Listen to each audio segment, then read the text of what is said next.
Namaste. I'm Alakananda Ma, Ayurvedic doctor and principal of Alandi Ayurveda Gurukula, a unique apprenticeship style school in Boulder, Colorado, with 2-year and 4-year programs. So, before we get started on today's topic, just some exciting news for you. We do have a discount for you on our Ayurveda for Menopause course, and that's a nurturing and empowering journey through menopause. It's designed to help you understand your body, manage your symptoms naturally, and embrace your postmenopausal identity. And that's a very substantial 5-class course that I have put my heart and soul into.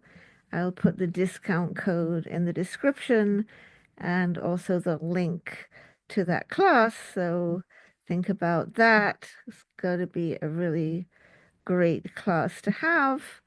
So today we're going to start a little series on the road to recovery, also known as convalescence.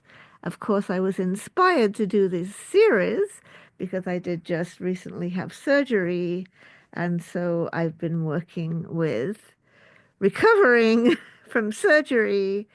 So sometimes we have to recover from an operation, an illness, or an accident, an injury. There are steps of the road to recovery that are laid out for us in Ayurveda.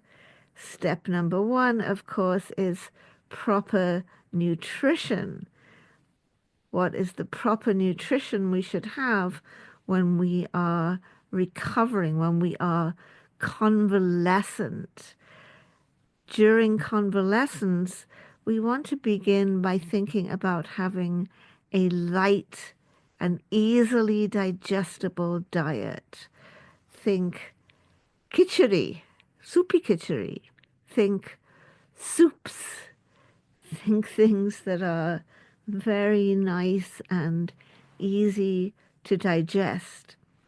Also, if you're taking care of a convalescent patient, the food is supposed to be offered in an attractive way. I remember when we used to be sick when we were kids, and then we got back to eating uh, English style. They always brought up a nice tray with a nice lace doily on it to make it attractive for us. So, presenting the food attractively, having the food look nice, offering it, eating it in a simple, quiet, relaxed atmosphere, and then you can slowly begin to increase the amount of food that you eat, the variety of food that you eat, but keeping it simple and easily digestible, and also thinking about the nutrient value of the foods that you're having.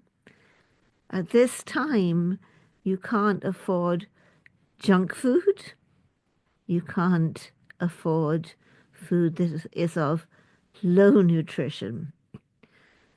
You can gradually start to introduce fruits. When I was growing up, it was always dark grapes that were offered when people were recovering, and also nice for this time of year, mandarin oranges, clementines, tangerines, things to boost your vitamin C once you're ready to digest that. But just a nice light diet, and then slowly, slowly adding in more foods as you recover. On the other hand, if you're recovering from an injury, especially a bone fracture, that's going to be a little bit different because we're really going to be looking at building foods. You're still going to need to have that light diet for the first few days after the accident or the injury, because you'll be having pain and your appetite will be low, your vata will be stressed. So you still want to start with the khichiris, the soups, nice vata-soothing foods. But then you want to think of building foods, bringing in plenty of protein, be that dal, be that chicken soup, be that yogurt or other milk products, be that a nice cup of warm spiced milk with cardamom to make it more digestible, but bringing in foods that are high in protein.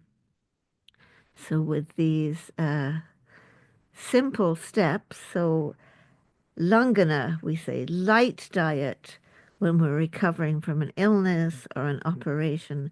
Brahmana, a building diet when we're recovering from a fracture or an injury, except for those first few days after the fracture when you're in a lot of pain.